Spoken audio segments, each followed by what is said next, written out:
Let's crack open a beer and share some thoughts. That's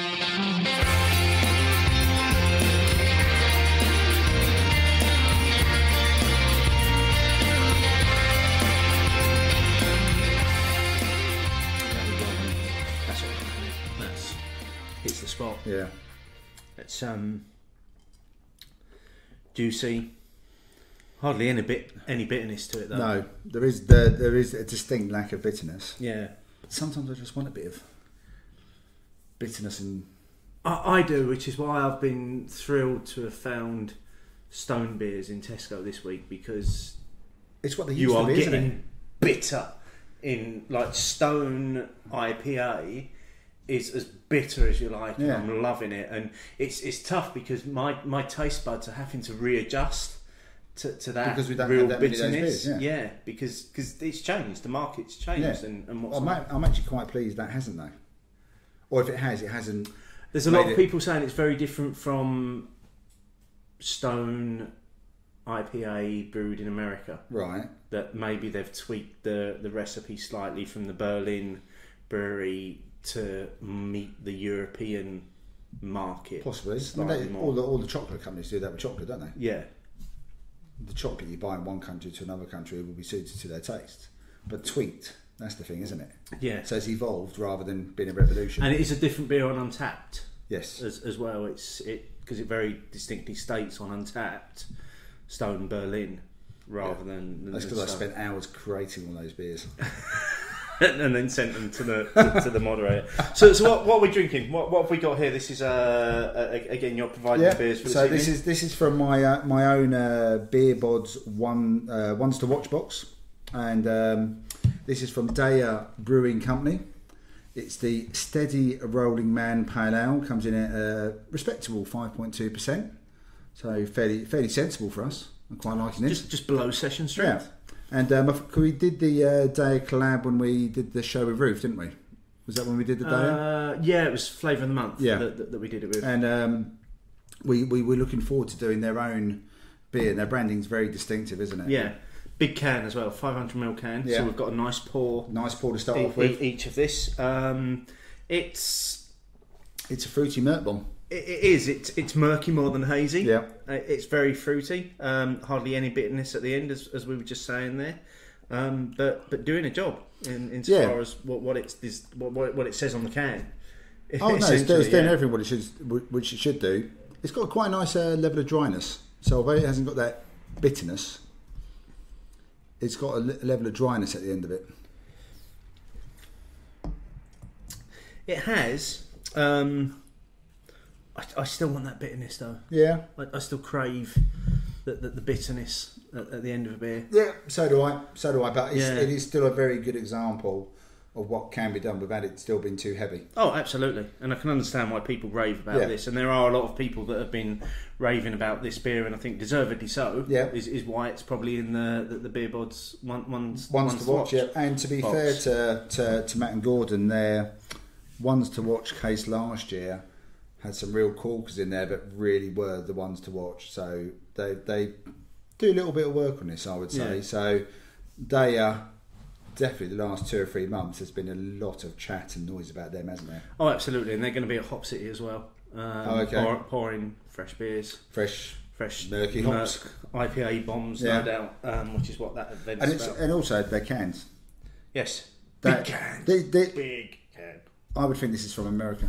Yeah, it looks it. That's the thing. It's got that feel to it. This can looks like it comes from America. Yeah, definitely. So we're going to crack on and enjoy this. What have you been up to, mate, this week? It was quite a quiet week up until Saturday. Took my son up to see Mum and Dad, Mother's Day weekend. Do the dutiful son bit, dutiful grandson bit.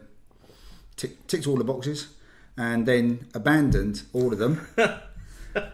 To go to Coventry for a few hours with my younger brother, Brian, because Coventry's only 25 minutes on the train, and decided to rock up to Twisted Barrel.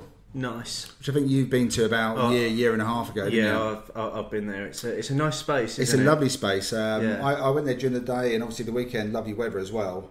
And so 20-minute walk from the station, got up there and this whole colourful mishmash of like little containers and almost a shack-like feel about it. It reminds me a little bit of like Gabrielle's Wharf down on the South Bank, with all the mixture of colours and stuff. Twisted Barrel, blackboard up on the wall, 15, 16 Twisted Barrels beers on there. Nice shiny silver tanks. Yeah. And there was a tasting and instruction sort of thing going on in the history of the brewery and history of brewing in Coventry in the Midlands. That was going on in the background. And then met up with a couple of people. Carl, the bearded one, who works at Twisted Barrel, rocked up. Is it the first time you've met Carl? Apparently not. You met him before? No.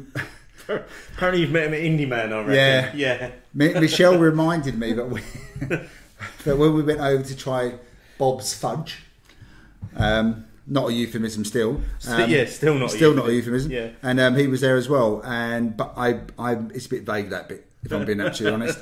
But it was lovely spending time with him. I think he'd made a bit of time to come over there because he was going over to Milton Keynes that afternoon as well, because the MK Beer Garden were opening a second shop, and they've only been open for a year to 18 months as well. So things were obviously going well for them, and they were doing a bit of a tasting and a tap takeover. And also one of our listeners, the Ale Lady, was also in the vicinity and popped in while myself and my brother were there.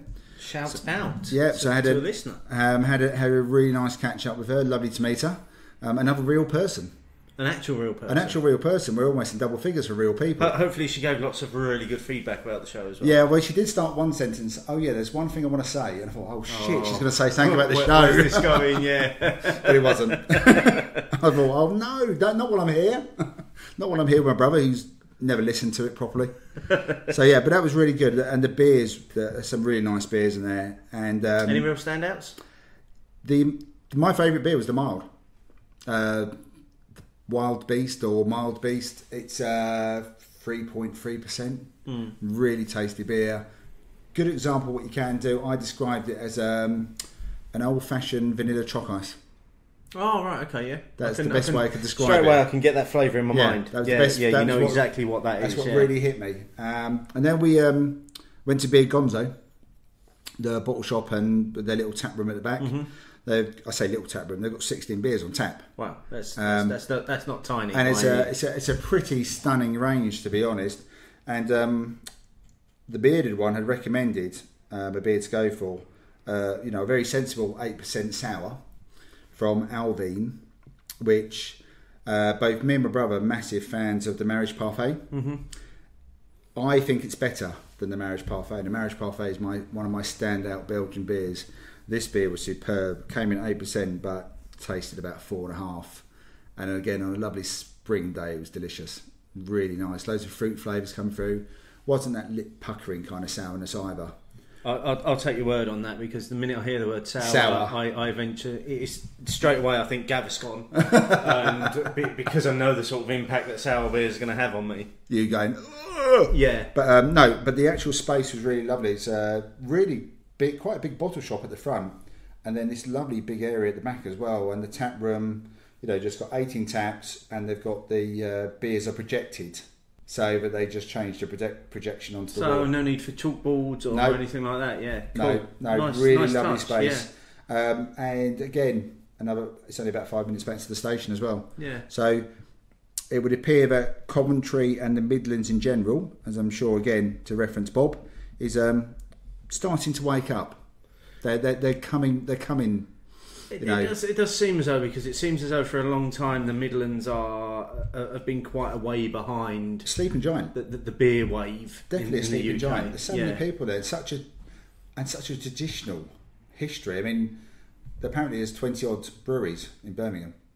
I don't think I could name hardly any. I don't think I could give you two. But they're all really traditional, and they've got such a loyal following.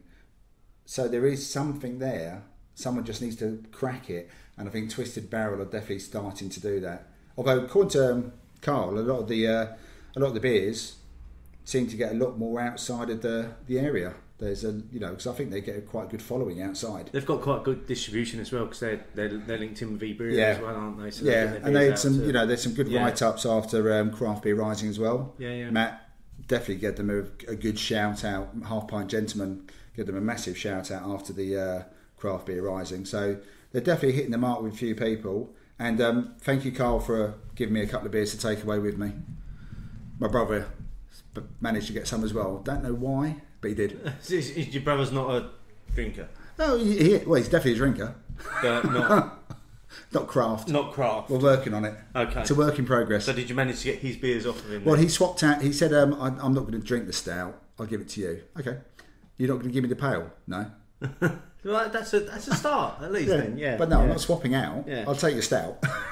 So it sounds like quite a interesting trip. Yeah. To we were only there for Coventry 3 or 4 hours, and we could have done so much more time at both places. Yeah. We didn't do either place justice, but it was well worth the visit. Absolutely. What about yourself? Yeah. Not much, really. I went to Spoons and spent some of my camera vouchers. How did that go?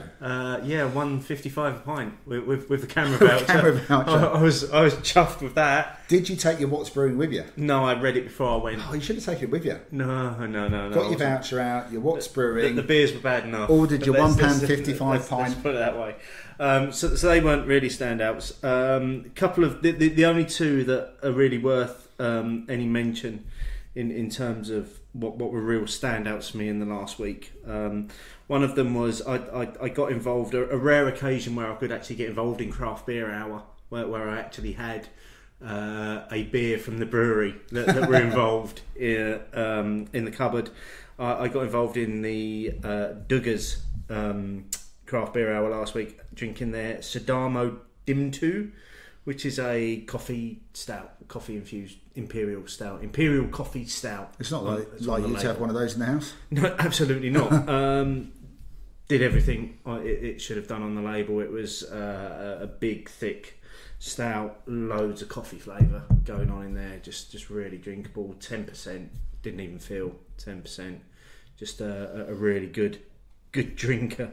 And then the other one was from Lervig, which was a beer called Nordic Lean, which was a fruit infused purple IPA. A what? A fruit infused purple IPA. Okay. So, and it tasted like an IPA that had some fruit cordial poured in it. The underlying bitterness of the IPA was there, and then there was this massive fruit flavour just coming through, and it actually worked really, really well, despite the gimmicky fact that could have gone badly wrong. It could have gone terribly wrong, but it worked, and I actually really, really enjoyed that. We've had a couple of good Lervig ones recently, haven't we? Because we had that the collaboration, the dark beer at the with Hopping Frog. Yeah, the Hopping Frog, that was lovely, wasn't it? Yeah, I mean, I think Lervig are doing some incredible beers, and they do some incredible collabs as well. They're one of these breweries though that, much like Duggars as well, that they're very difficult to get hold of in the UK, and you've got to kind of be almost tapped into the right network at the right time, right place, right time. Yeah, and I'm lucky enough to have my monthly box that I select with Beer Central in Sheffield, and Sean does get a lot of the Duggars and the Lervig beers in, so I'm able to say, put one of those in my box for me, and get them. One of the advantages of that kind of a relationship with the indie shop then. It's just slightly different because it enables me to build a box full of beers as and when they come in. You go, I'll have one of those, to the two shop, of those. Rather than relying on what's online at a particular moment and trying to fill a box up of beers that maybe I don't necessarily want or not. So I think it's a really good way of doing it. It's a good service. I love it. I mean, I've not been disappointed yet with Sean's service, and it's great to just be able to put that in my box. But that's the beauty of an indie shop. They can do everything a little bit different, can't they? Exactly. They can be flexible. Yes, absolutely. Which maybe not so much with what you get from supermarkets these days, which has been a big topic recently. A nice segue into the news this week, which is one of the biggest news items this week was it started with the announcement that Tesco were going to stop selling basically beers that come under the Heineken banner. What was the reason for that? Did they say something to do with the Euro, or did I miss that? It's something to do with with Brexit and the increase in costs. So saying it was becoming too expensive to stock them. So this Tesco basically said that they've axed 30 popular brands, including Heineken, Amstel, Sol, and Tiger. Also affecting Foster's Gold, Radlers, and Rocks have also been axed. But there was less outrage about that than when they did Marmite. There was, because at the same time as axing all of those major brands, what happened was all of a sudden the craftiest of ranges appeared on Tesco's shelves, and unless you've had your head buried in the sand for the last week, you can't have helped but notice that suddenly you can buy Stone beers in Tesco's at outrageous prices. I bought mine for £1.90. There was a range of images shared during the week, the lowest of which I think was £1.32. Yeah, for a can of Stone which beer, is ridiculous. Which is just ridiculous. Yeah, there is no way Tesco can maintain that. Because I think you got some, didn't you? I did, yeah. And did you check the dates? Yep. On them? And all 17th of February. That's not bad at all. Just over 4 weeks old. Because when I was in M&S at Milton Keynes Station before I went to Coventry, and they had it's only a small one, so they had I went for the 4 Pure and something for Northern Monk, and while they don't have the canned on date, I was looking at the best before date, and they ranged between May and August, which meant it was completely different batches on the same shelf. Yeah.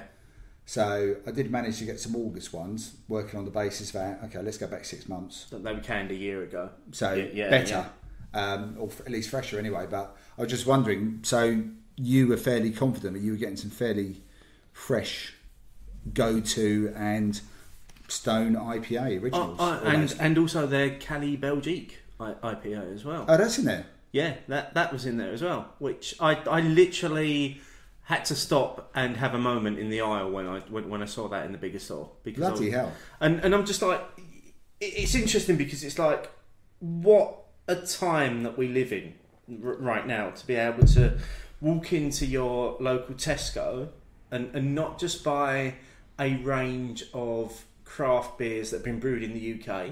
So, they're still stocking the likes of Vocation. They've expanded their Vocation range to include all the recently produced Pilsners as well. So it's not just all the IPAs now, it's the Pilsners as well. And then you've got Stone beers on the shelves in Tesco. I think back 4 years ago to when I maybe started my craft beer journey, and I remember buying bottles of out-of-date Stone online for £5, £6, £7, £8 a bottle. Well, even changing that, when you and Mark first started, you were picking beers that you could both get in the supermarket at the same time. And we were stuck to big UK regionals. Yeah. And this is only in 4 years. And I think it's been a gradual thing, but the last 6 to 9 months, because Tesco did a bit of a launch about 6 months ago of expanding their craft beer range. And I'm not sure they quite nailed the launch and the spread into their shops, but the last few weeks, I mean, that's a pretty amazing turnaround in the supermarkets. I mean, that doesn't take away from anywhere else, but if you're living in a bit of a deadwater, which with all due respect to where you live, you are. I am. I've got, and a lot of the discussion online this week has been about, well, you should be buying from independent shops, you should be supporting independent shops. Yes, I absolutely agree that you should. But if you're stuck in a beer desert, which you are, which I am, my only option is for go-to beers to go to Tesco's. Yeah. Now all of a sudden I can buy Stone beer in Tesco. In Tesco's. Well, the same as we've got excited about the range in M&S. Yeah. Whether it be the train station M&S or the M&S proper stores. I was in the one in Bluewater a few weeks ago. They had a whole aisle just of beer. Not just of the old range they used to do, which was their own label stuff. This is just shed loads of stuff. Yeah. And it's like, well, this is brilliant. If I'd gone into M&S 3 or 4 years ago and I could pick up some Anchor, I'd be like, I would have to take a moment myself. I'd be taking pictures of it and telling everyone about it. Well, I did. And interesting you say about taking pictures. Somebody shared a picture from a Tesco in Ireland that are stocking Magic Rock. Now, that was really interesting to me because it's like, well, I can maybe understand why Magic Rock aren't supplying Tesco in the UK, because actually you can get Magic Rock beers, now they're canning. Yeah. You can get them pretty much anywhere, in any decent independent supplier. Online. Every online supplier has got Magic Rock beers. But that would be my utopia, to be able to walk into Tesco and to be able to buy cans of Highwire off the shelf. Probably wouldn't turn up in the one that we went into before we went to the beer festival in Dublin. No, absolutely not, because that one had a limited range. But yeah, that was probably the biggest news. Yeah. It's quite ironic because we did the supermarket discussion as quite an early show. We did. Things have moved on just in those 6 months quite considerably. To the point where you can now, and I'm going to say it again, you can now buy Stone beers in Tesco's. Yeah. If somebody had said to me 4 years ago, it's all right, don't worry about buying those, they'll be in Tesco's in a few years' time, I would have been like, fuck off. Yeah. You're talking... You're a crazy man. Yeah, you're talking absolute shit, but there it is. Yeah, crazy person. Stone beers in Tesco's. Who would have thought it? So, yeah. So moving on from something that was really exciting to just complete... I don't even have the words here. You don't have the words, do you? So I've got two stories here that are related to the same brewery. Okay, guess everyone what's coming up next. Okay. Batten down the hatches, get a beer, there's going to be a bit of a rant. Early last week, the news broke that Brewdog had cancelled the contract arrangement that they've got with the Yeastie Boys. So for those of you that don't know, current Yeastie Boys beers are, particularly in the UK, are being brewed via contract at Brewdog. So that's why we're seeing more Yeastie Boys in the UK right now and more fresh Yeastie Boys stuff. Brewdog cancelled the contract, citing that they needed to focus more on its own products, and they've given Yeastie Boys 4 months to kind of phase out their operations while they try and find somewhere new to produce their beers, which I think is a massive shame for Yeastie Boys, because it comes at a time where they're just building their presence in the UK. Yeah, they've really started to branch out to a few places, both in their expanded canned range and also getting themselves into bars. It almost seems a shame, but it's almost come at perfectly the wrong moment for them. It has. That it can go a couple of ways, couldn't it? And while they had the access to the Brewdog facilities, you could only see up. You can, and you know, Stu says in this article that I'm reading from here, this article's from Good Beer Hunting, who broke this story last week. We'll put the link in the show notes if people want to read this. But Stu says that they were planning for 2017 to be the year that opened it all up for them. They were planning to triple sales and be ahead of the curve. And while he still thinks it's possible, they're actually in the process of trying to find somewhere that can contract brew their beers. Which means they're now distracted from that particular path. That they are. And it might be that, unfortunately, they might end up at a big regional UK brewer. And is that going to have an impact on their beers? It could potentially. Because I'm not sure there's a craft brewer in the UK who's got capacity, who could do it for them. And it's just a real shame.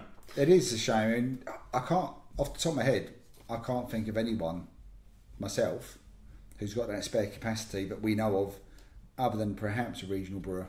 Yeah. And you know, for Brewdog to cite that they want to focus more on their own products, well, what do we need more punk? Apparently so. Apparently so. So while we're talking about Brewdog, while we're talking about being more punk, the one that's got us all maybe a little bit riled this week is the story of Brewdog forcing a pub to change its name. So this came out in The Guardian this weekend. This initial story that basically there's a bar in Birmingham that were planning to had launched at the end of January under the name The Lone Wolf. This was a single bar. A single bar. Not a chain. One bar in Birmingham. dedicated to independent beers, craft beers, supporting the industry. Yeah. That received a letter from Brewdog saying, well done, congratulations, wish you all the best. No. None of that? None of that. Saying, can you stop using the name Lone Wolf because we have that brand as a type of vodka. So not even a beer? So not even a beer. And I think the thing that has got most people riled with this is that Brewdog have always kind of sold themselves as this independent punk ethos, and then they go and attack an independent bar that's... Well, they had that big falling out last year with the Elvis estate, didn't they, over Elvis Juice, where they made a big point of saying that, you know, beer and branding and rights and stuff shouldn't really come into things. Yeah. That was one of their big defences of that, wasn't it? It's just hypocritical. Hypocrisy. See, that's why there's two of us on the show. It's all the hypocriticalness. It's I'm going to say that what I just wanted to say. Brewdog are just being dicks in this last week. Once again, I am embarrassed to be a shareholder for a part of the company that is. And it's Brewdog. This kind of news which keeps on stopping me becoming one as well. But it's the thing is with this is that today, obviously this broke as we recall. This broke on Sunday in the Guardian. Today, which is Monday, James Watt put out 2 tweets on Twitter. The first of which was saying that maybe our lawyers got a bit excited and issued the letter. A bit trigger happy. Yeah, and to which straight away people were like, fuck off, your lawyers don't act unless you tell them to act. Yeah. And then his second tweet was, oh, we'll be sending them a load of free gin and vodka. Which is interesting because that second one's now been deleted. That's not on his account anymore. Oh, really? Yeah. And then this evening, one of the owners of Sally, one of the owners of the Lone Wolf, or the Wolf as it's now called, was on Radio 4 talking about this, which I think is great that it's been escalated to the level that she's now on Radio 4 talking about this, and she was saying that thanks very much, but we'll politely decline any free booze from Brewdog because it feels a little bit hypocritical after we've had to spend money on rebranding and everything. So I just don't know what they're up to at the moment. It's just... I don't see how anyone would have connected the two. I don't. Lone Wolf is quite a common phrase. Yeah. It's quite a common saying, Lone Wolf. And to think that someone would connect Lone Wolf, an independent bar in Birmingham, with the Lone Wolf branding that they're using for their new vodka... You wouldn't. No. You wouldn't. You wouldn't put the two together. And, you know, if you want to get into an argument about branding and logos in Birmingham, well, actually, Brewdog are using Wolverhampton one. That looks like the Wolverhampton badge. And it's interesting. But through this whole thing, Brewdog have just declined to comment on this. So they wouldn't comment on the Guardian article. They weren't available to comment on the Radio 4 slot this evening. The only comment that there's been has been this one tweet, as it is now, from James Watt, saying, oh, it's all right, they can use the Lone Wolf name. Bit late. Bit late because they've already spent money on rebranding. And I don't think they'd even think about going back to it now. No. But you know what? Fucking good on these guys, because actually, as a result of this, the Wolf pub in Birmingham has got massive publicity. Yeah, it's a bit like, it's like when Radio 1 used to ban a song. Yeah. Basically, when Radio 1 used to ban a song, it was almost guaranteed to go to number 1. Absolutely, yeah. And all that Brewdog have done is given these guys free publicity, and well done for these guys for jumping on it. And people are now going to go to that place in Birmingham, and you know what? I hope they never stock a Brewdog product. I don't think they will. As a result of this, because they've really got to stick to their guns. Yeah, while the current owners are in charge, I don't think they will. Yeah, but also full kudos to the story came out in the Guardian, but it was first broken by the Midlands Beer Blog, who first made comments about this, and it's escalated in a very short space of time to it now appearing on Radio 4. Yeah, but as well. To appear in the Guardian and Radio 4 does show where modern beer is going. It is, but like I say, you know, well done Brewdog, because thank you once again for embarrassing me for putting money into your company, because you continue to make me look like a dick by your dickhead actions. That's all I'm going to say on that matter. And let's move on to some more exciting news. Well, let's recharge our glasses. Okay, so this is actually a beer from Birmingham. This is a beer from Birmingham, which I thought I'd throw in now. It seemed like the opportune moment. That I believe the Wolf also stocked Burning Soul beers. Yes, so it's the second beer from my beer boards ones to watch. It's the Burning Soul October IPA, coming in at 6.7%. Oh, it's got quite a toffee caramel nose, isn't it? It has. It's a very traditional nose. Caramel, sweetness, not massive bitter on the finish. No. But very well balanced in terms of all its flavours. It's got a very underlying sweetness behind it though. Mm. That's almost literally quite chewy. Toffee sweets. The ones which came in a tube. Mm. That's what it reminds me of. It is more of a English IPA than it is an American IPA. I feel. It doesn't feel like a 6.7 though. Is that how big it is? Wow.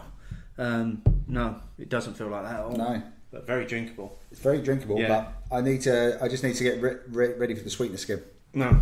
So what's next? There must be some. Give us some good news. It's good because that's calmed me down. Good. A little from my rant.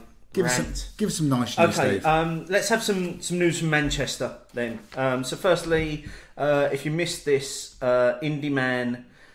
Interestingly, I don't know if anybody picked this up in their new logo. It's now the Independent Manchester Beer and Stuff Convention. What? In the logo there, Independent Manchester Beer and Stuff Convention. That's interesting. Wondering where they're going with that. So anyway, Indie Man tickets are on sale on Wednesday the 24th of May. Apparently it's going to be a similar token system to last year. Yes, because I challenged asked them on that straight away, didn't you? I wanted to make sure I wasn't all in. Absolutely, yeah. And the glasses are still going to be third glasses, but they're going to be sturdier. Okay. Well, that's... I noticed that someone else asked that. Interesting. Off the back of my token question. Well, I've still not broken my glass from last year. No, but I haven't either, but I've hardly used it. No, I don't think I've used it at all. And while we're in Manchester, the other news which we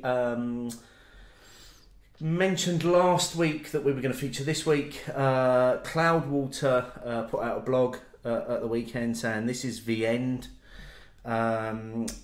So after 18 months of their Dipper versions, they've decided to stop them.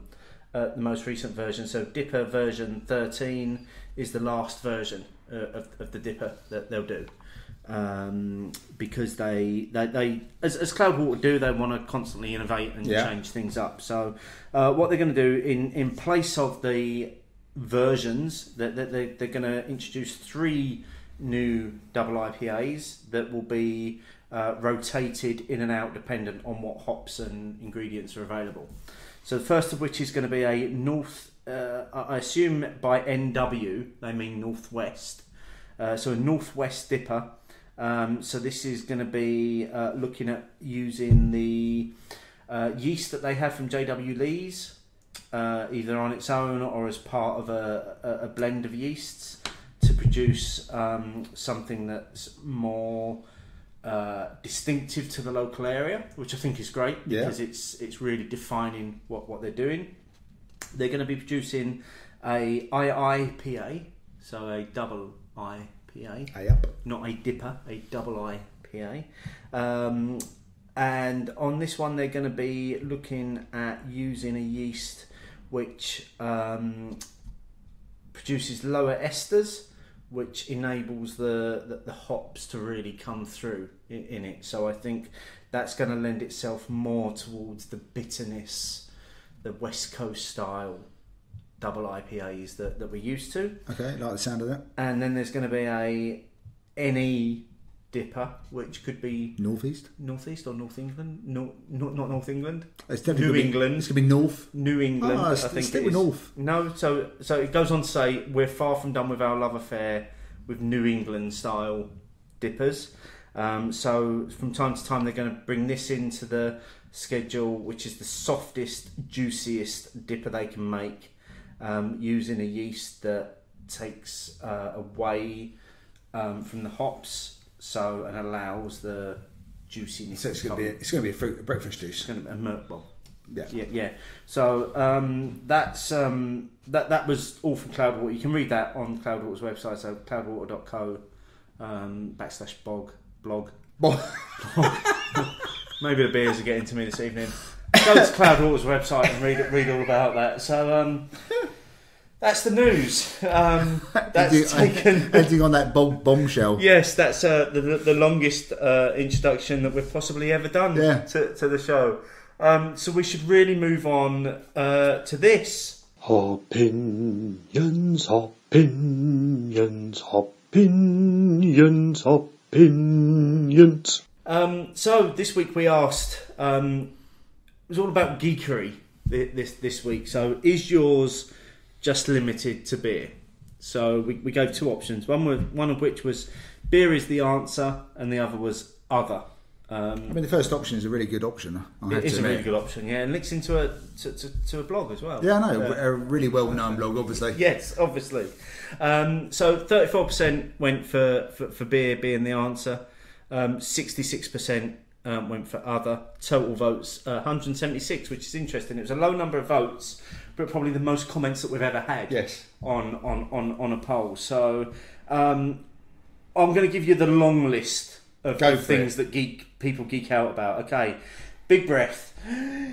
Lego, nature, history, books, architecture, planes, trains, automobiles, animation, gardening, tech, poetry, and the Archers.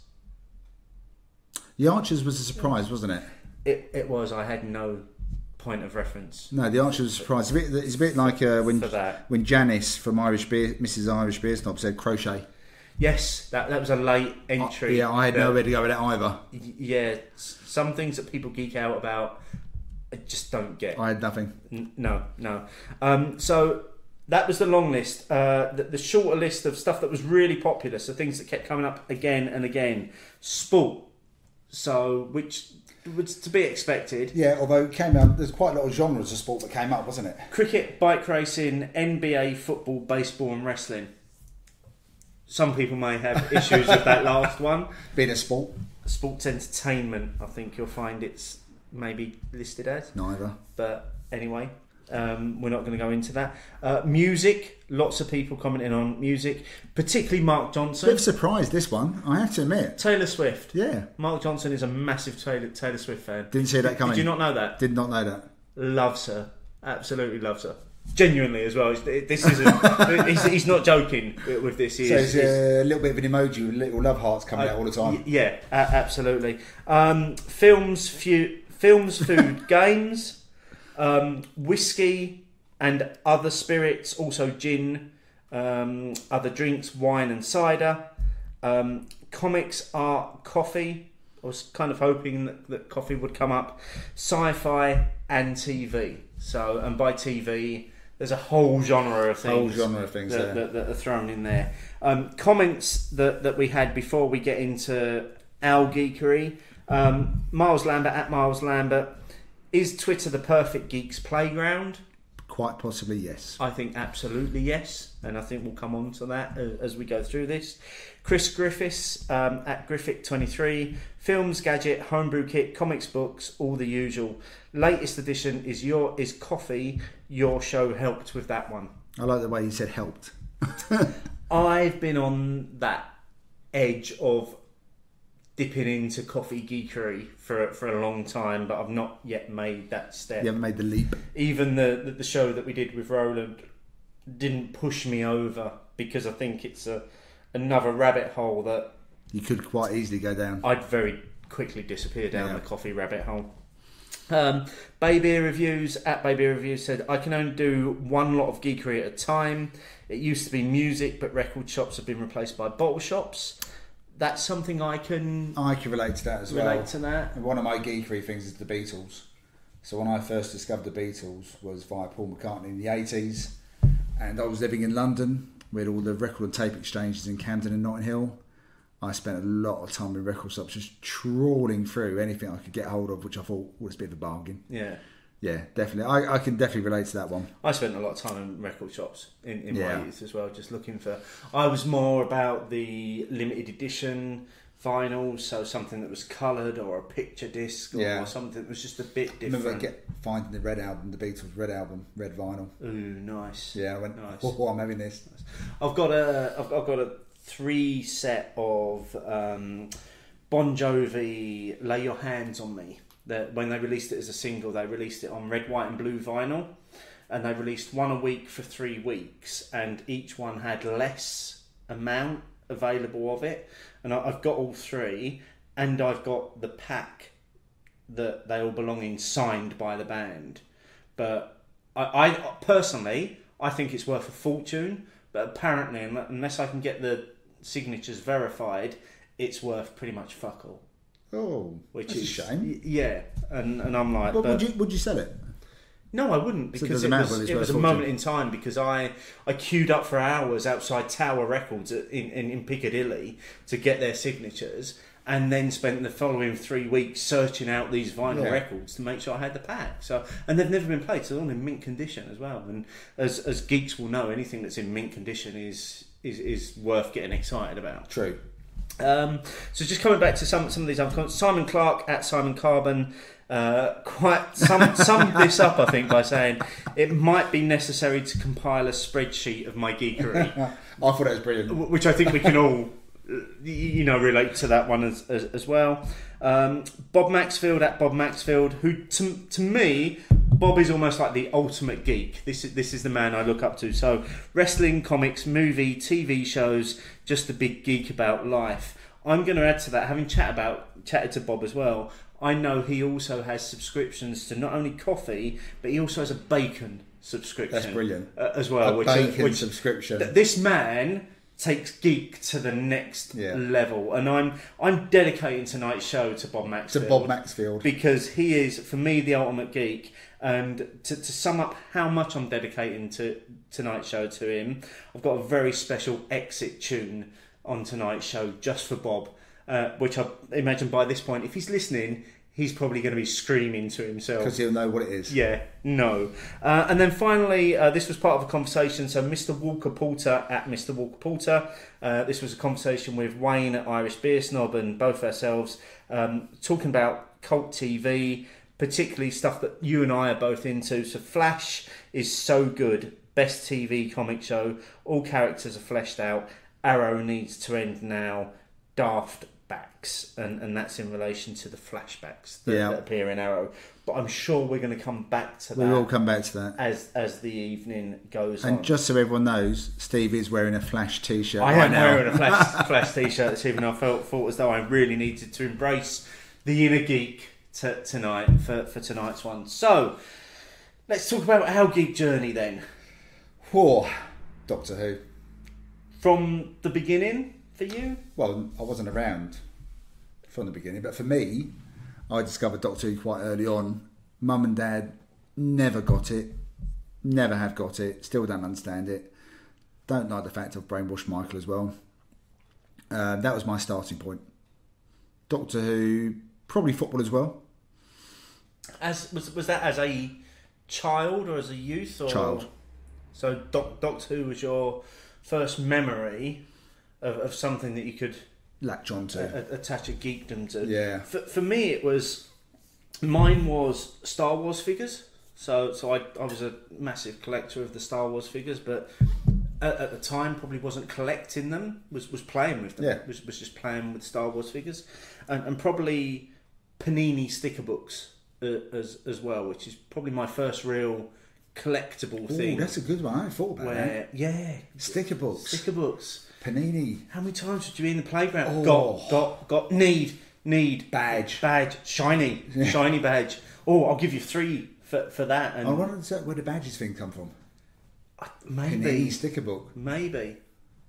Oh, I forgot about that. I remember my dad brought back a box of Panini España 82 stickers just as the World Cup was finishing, but the market was selling them off because the World Cup was finishing and most of the teams had gone out.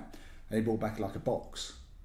It was like, even though it was almost over, I got to open about 100 packs of stickers. Yeah. Brilliant. But the excitement was in opening the pack. Yeah. Not putting them in the book. No. No. It was going through to see what you had got. And literally, that point where you were getting towards the end of a sticker book, where you'd open a pack and you'd be like, got. That devastation of having a whole pack of stickers that you'd already got. And you knew that you couldn't swap them. Yeah. They weren't swapsies. Did you ever get to the point where you then ordered? Once. Yeah. I always used to. It was about 10 short and it was like, well, you can order them, so I'm going to buy them. I did in the end. Just to have the We sort of implied they must have limited them, but I probably never thought about it like that. Yeah, but as a kid, I had to do it for one day, just to complete it. Oh, I've forgotten about that. It's a good shout. But that was definitely linked into the football. Once I started to get into football, I wanted to know more about the team I followed, Liverpool. I wanted to know more about them. In those days, there was only 2 or 3 live matches a year. You know, a few internationals, a European match. And the FA Cup. Yeah, and the rest of it was highlights. Yeah. So, probably the reason I ended up with Liverpool is because they were on TV a lot more than most. And then I started going backwards, finding out a bit more about the history. But yeah, that and Doctor Who were my first 2 geeky introductions. I think I went from those sorts of things that I was into as a child, and then for me it then became about records. So music. And was the excitement of records and collecting things. Was that your teens? Early teens, and then I'm probably of the generation where mid-teens CDs started to appear, so records very quickly moved to CDs. Yeah, but there was still something different about buying a record. Absolutely. There was the smell of it, the feel of it. Checking it. Yeah. Has it got scratches? Pulling it out and then pulling it out in a sleeve, and then having to pull it out of that sleeve and having a look. And every part of that had a different aroma to it as well. So the record had a certain smell. The sleeve had a certain smell. Sleeve was always a bit of a musty smell. The album cover had a different smell. And that, for me, very much now probably links to the current geekdom of beer, which is that whole sensory experience that you've got all these different things going on. Definitely, yeah. Music was definitely my next thing. Yeah. Again, like I said, I found Paul McCartney in the early to mid 90s, and then discovered he had a back catalogue of about 30 years, which cost a lot of money and a lot of time collecting all of that. And then I found out the other Beatles had done single stuff as well, so I started buying their stuff. I couldn't stop, so it wasn't like I just said, okay, I'll do the Paul McCartney stuff and then I'll buy the Beatles stuff. No, I'll get the George Harrison stuff and the John Lennon stuff. Fortunately, Ringo didn't do too much, but he did marry a Bond girl, so hey. So, which links into another area of your geekdom, which is Bond. Massive which Bond I think fan. we probably all dip in and out of Bond. Massive Bond fans. Every now and again, don't Listen we? to a few podcasts about Bond, but I mean, Steve's in my lounge at the moment, and you can probably spot my geekdom dotted around.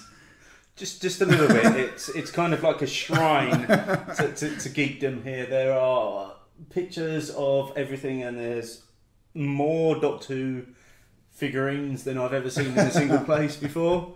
But that's the levels we go to sometimes, isn't it? Yeah. So I think it's like anything. Once I get into it, I want to know more. But that's the same with beer, isn't it? I can't just watch a programme and go, okay, done. That's how we've got to where we are now, isn't it? Yeah, it is, because you start finding out more, you start asking questions, you start getting into finding out about like-minded people. I met you through beer. I met you at the Ales by May at the craft beer shop. They did an IPA tasting in the afternoon, a West Coast IPA tasting. It wasn't an IPA tasting, it was a beer tasting, but I made it into an IPA tasting. Okay, that was you. Because I was just drinking all the IPAs. Okay. And shock. But it was a beer. So everyone was there with the beer, and then you find out that there's other bits and pieces. And we've found out we've got a common denominator with the next one, comic book heroes. and superheroes. just TV in general. But definitely the comic book superhero genre that has now sprung up over the last 3 or 4 years.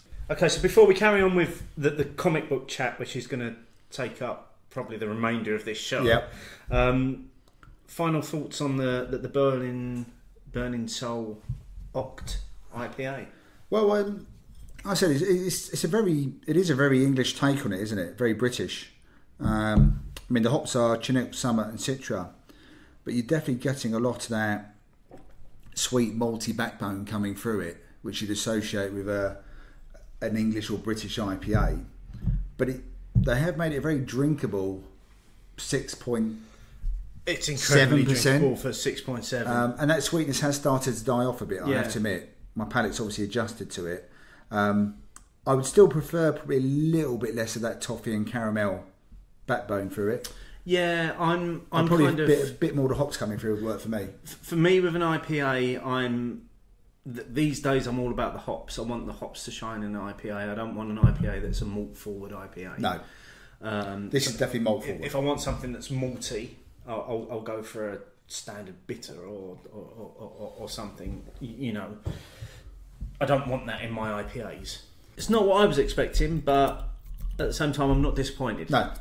From it, that's for sure. So both the Deya that we've done, the Steady Rolling Man, and the Oct IPA from Burning Soul were from the Beer Blog's Ones to Watch. Yeah, and they're both very good beers. So I'm looking forward to the rest of them I've got in there. I think there's another 10 in the case to do. Yeah. So looking forward to that. And shameless plug time. If you are looking to get into a Beer Blog's subscription, there is a discount on our site at the moment. You can get 20% off of your first box from Beer Blog's. That's not too bad. That's a pretty good deal. It's not a bad shout at all. Check that out. So let's we've got another beer. I've just poured another beer while Steve's been giving you that very, very useful information. And we've poured a beer you may have heard us mention once or twice so far. Oh yes. The Adnams Both Barrels Oak Aged Broadside. Now, this is the beer which came out probably about 6 weeks ago. And we did get quite excited about this, if I remember correctly. I got very excited. Well, you got excited enough to order a second lot on the same night you were drinking it. Yeah, because I had a few bottles of it at 10%, and instantly they must have put something in it that make you reorder it once you've drunk too much. So of it's all a cunning plan on the part of Adnams. Yeah. So it's a broadside, but not as you know it. Complex in both aroma and flavour, thanks to 6 years oak aging in barrels once used to mature bourbon. Shit, Ruth's going to tell me off again. This unique beer has notes of toasty vanilla oak, cherries, and hints of whiskey with a fruity rhubarb tang. Now, we've both had this already. We have. So this is a little bit older than when we had it before, and I'm already spotting that cherry flavour's a bit more prominent. Cherries there. For me on the nose, you're getting cherry, maybe a little bit of vanilla, a little bit of burnt oak there, almost like a toasted feel to the nose. You get that toasted. You definitely get it on the palate as well. But that cherry feels a bit more prominent to me. Now, I've had the benefit of, before we recorded this evening, I had a pint of cask broadside, which is 4.7%, as opposed to the 6.5% of the bottle. And having had a little taste of that, I can get the base flavours of broadside in there. I can get the rich, woody fruitcake feel that you get from broadside. The bottled version is a different matter. It's a completely different beer to the cask version, in my opinion. But this, for me, 6 weeks on from release, has begun to soften. Yeah, I'm enjoying this loads more. And I enjoyed it the first time, but I think this is becoming more complex already. There's more coming out. There's a lot going on in there. Yeah, I'm really enjoying that, and we're going to try and sip it. We'll keep coming back. We're not going to go to that. So, comic book TV, which has really come on leaps and bounds in the last few years, hasn't it? Oh, absolutely. So we've got our comic book universe, and predominantly that's a Marvel universe. predominantly. In terms of film-wise, predominantly. Marvel are dominating. Yeah, they're comic kick-ass book, in that respect. Yeah. But on TV, strangely enough, DC seem to have a bit of an edge with their comic book heroes. So you've got your 4 series, which I think we both watched. So you've got Supergirl, Flash, Legends of Tomorrow, and The Arrow. I think The Arrow was the first one, wasn't it? Arrow was first, yeah. Flash out of Arrow.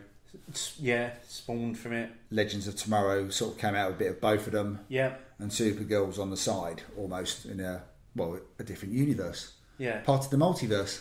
Part of the multiverse, but let's just say right now, I'm going to put this out there because apparently I listen to enough film and TV podcasts to know that we should probably say right now, spoiler warning. Yeah, we may spoil, if you're not up to date with these series as of right now, we might spoil what's coming up. But it's unintentional. But how excited were you this week with Supergirl to not just have Dean Cain in an episode, but to also have Terry Hatcher? I haven't seen that one yet. Oh my word, I have to spoil it for you. He spoiled it for me. Okay, there you go. Okay. I was quite excited when Dean Cain was on screen with Helen Slater. Yes. Who played the original Supergirl. And Dean Cain obviously played Superman and Lois and Clark. Well, in the most recent episode, Terry Hatcher appears as well. Who's also a Bond girl. Which just kind of closes that circle. But yeah, so DC nailing the TV, nailing the TV world universe, because the only Marvel one still going is Shield, really. Well, you've got Agents of Shield. You're not a Netflix subscriber, so you haven't seen the whole Daredevil, Jessica Jones, Luke Cage, and Iron Fist. They've all got their own series. I haven't seen any of those on Netflix. On Netflix, and Netflix are absolutely nailing those as well, and also due to the popularity of Punisher appearing in season 2 of Daredevil, Punisher's now got his own series coming on Netflix as well. So Netflix are really doing it for Marvel TV, whereas DC TV is on more of the free-to-air. Well, it's on not free-to-air. It's on the Sky. So it's on Sky One for most viewers over here. And I think they're really nailing that TV universe as well, especially with their links into each other's shows. I think that's what they do really well. Is that crossover element between, well, this is happening in a certain universe, and what's the impact here and there and all the rest of it. Although what the Marvel TV shows do is they also link into the films. By reference only. Yeah. And it's sometimes a bit of a weak reference. Do you think? I think it's like, oh, we're at the scene where so-and-so happened, and it's like, well... I think some of the references in Marvel's Agent Shield they've been quite good with their Slovakia records. Yeah. And do you not remember Ultron? They weren't a bleak. I think that they have to do that, don't they, to link that to the universe. But it should be part of that universe anyway. It should, because it's all part of the part of the same thing, isn't it? I mean, we first got introduced to Agent Coulson in the movies. Yes, and for all intents and purposes, in the movie universe, he's dead. Yeah, and the folks behind Marvel have said, well, he's not coming back to the movies because the movie audience wouldn't understand unless they've invested time in Agents of S.H.I.E.L.D. Which, as someone who has invested time, I'm quite disappointed that he's not going to say that. I'm disappointed in that, but I can understand where they're coming from, because as a movie goer, you may only go and see the films and not invest your time into the series. Which is true, because Carl, who's a friend of mine who's contributed with comments to the show before, hasn't watched all of the Marvel films, and I remember him WhatsApping me one day and saying, I can't believe they've referenced the film I haven't seen yet. It's when Marvel Agents of S.H.I.E.L.D. were cleaning up after 4 battling at the Greenwich Maritime, and he said he hadn't seen that one yet, and they showed a little clip on the TV. I was in that exact same position at that point. I hadn't seen Thor: The Dark World, which I think was what they were tidying up after, so I wasn't necessarily getting the references at that point. But I think it's very clever how they build these universes and how they do link in to one another. Yeah, but I've definitely got geekier about it because I was always a big comic book reader.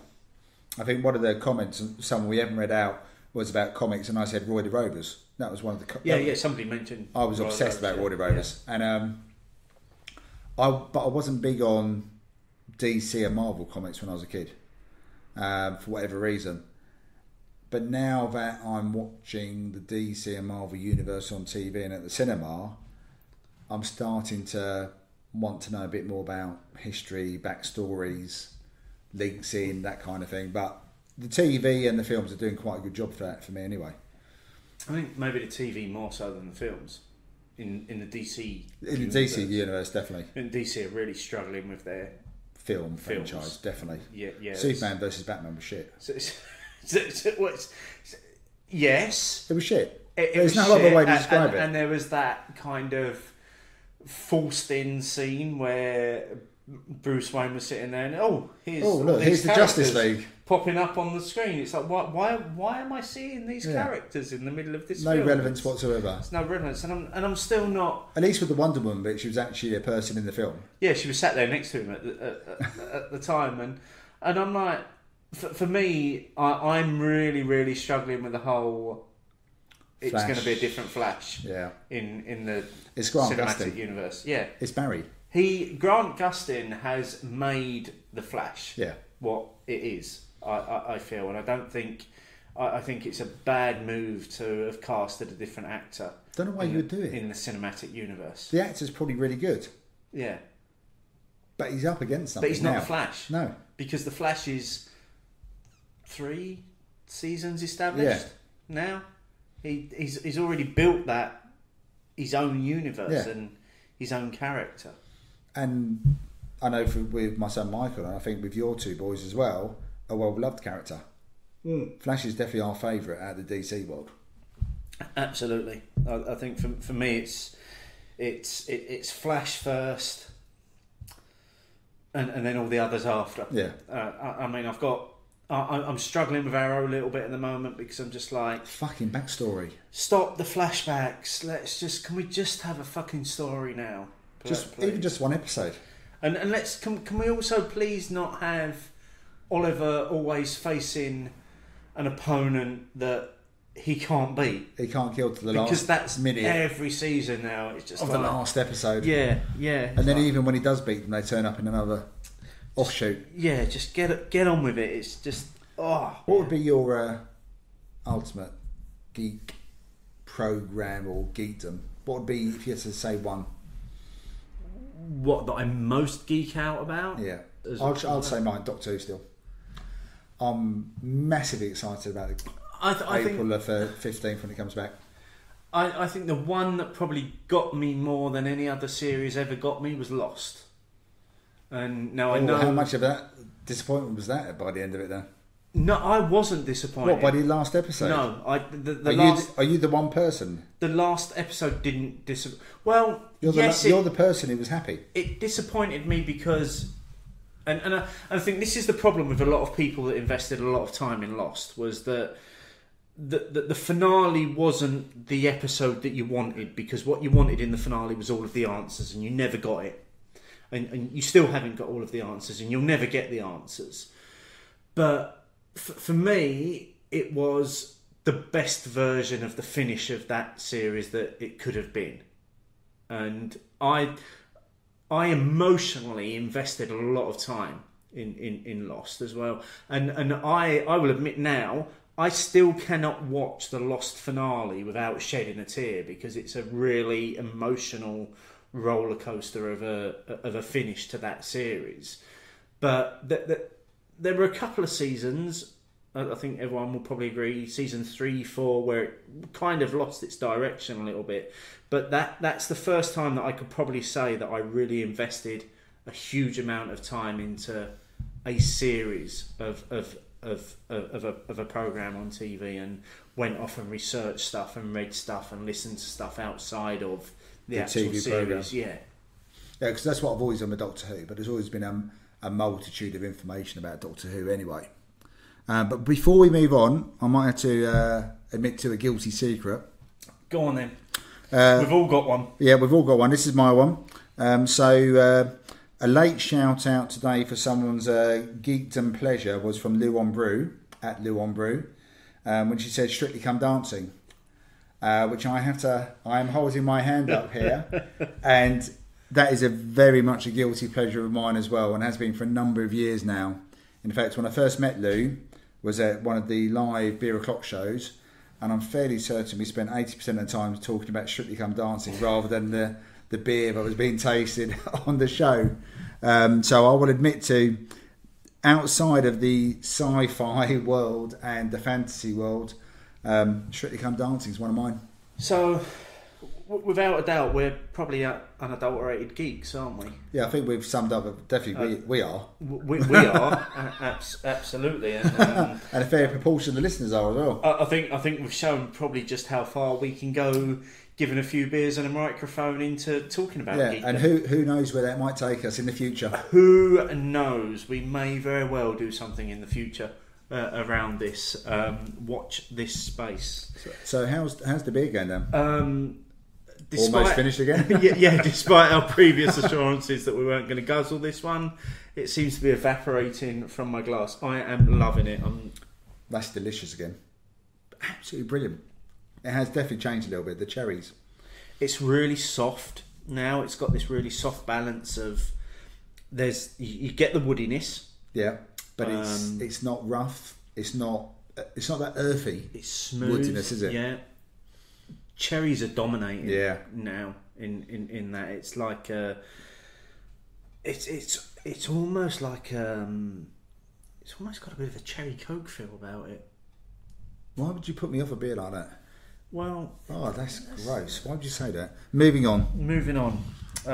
So what's next? What are we doing now? Bittering Lingerness. Yes. Let us know. Write it down. Let us know. Write it down. Let us know your thoughts on bitter and lingerness. Write it down. Okay, so a few points this week. Mark the Gasman, at Mark the Gasman, was at a beer festival at the weekend. No loud music required. Sorry, Steve, but no bloody water stations. Want to have a say about that? Well, it's to be expected these days, isn't it? It's a camera festival. Yeah. So to be expected. Mark at Million Bevs, just something else to get upset with Brewdog about. They've become everything they stood against, a commodity product, stacked high and sold cheap everywhere except their own bars. I like the last 5 words there. It's true. Yeah. You can buy... What was it this week? One of the supermarket things this week was you could buy 2 bombers of Punk IPA for $5. Yeah, you can't go into a Brewdog bar and do that. So that's over a litre of Punk IPA for $5. That's how much a pint would cost you in one of their bars. Yep. And then Paul at Ewan RCD would be an interest in opinions. What supermarket has the best selection of beers? So we're going to leave our listeners with that one. Yeah. And we'd like you to tweet us and tell us which supermarket you think has the best selection of beers. Yeah. So not indie shops, supermarkets. No, this is supermarkets. Use the hashtag opinions and just let us know which supermarket you feel has the best selection of beers. Yeah, we already know all the great indie range. We do indeed. So, Prizeless Prize, mate. Prizeless Prize, well... Anything this week? Going back to the start of the show, which was obviously quite a while ago now. Almost hours ago. You may recall that I said I was at Twisted Barrel at the weekend and bumped into Carl, the bearded one, and one of the listeners, the old lady. And the old lady took a rather intimate picture of Carl looking after his beer, one he'd produced. And it's a lovely black and white photo. It's beer and beard in perfect harmony. So that will be linked into the show notes. So the ale lady has won the last big box of nothing for this season. And she's a first-time winner as well. She is a first-time winner. First time she's won it. Yeah. Congratulations to the ale lady for winning that. And if you do want to have a go at the Prizeless Prize, even though we're going to have a bit of a break for a few weeks. We are having a bit of a break, but still put your pictures on Instagram. Yeah. Still use the hashtag Cheers, guys. And we'll be dipping in and out. Once it's got the hashtag Cheers, guys, we will find it. We will indeed. So, as we say, we're going to take a few weeks off now. Yeah, bit of a break. because it's been a bit of a whirlwind, hasn't it's it? been a busy season for us. Manchester, Stoke, Manchester, all over the place. Dublin, collaborations, London. Yeah, it's I've had a good time. It's been a big show. It's been a big few weeks. It has indeed, and we've drunk a lot of good beers as well on the journey. But, so we're back after Easter, is that right? Towards the end of April. Yeah. So Easter holidays, Easter weekend out of the way. Yeah, but if you follow us on Twitter, we'll be far from quiet about it. Yeah, there'll still be a few polls here and there. No, we're still going to carry on with the polls because everybody loves to poll on a Sunday night. We'll still be putting up our beers of the month on Facebook as well. So March's beers of the month will be up very, very soon. April's will be along at some point towards the end of April. Well, the end of April, perhaps. Probably, yeah. And we will be back at the end of April. Yeah. With more beers, more chat, and more opinions. So, cheers, guys. Cheers. We're on easy street, and it feels so sweet, 'cause the world is but a treat.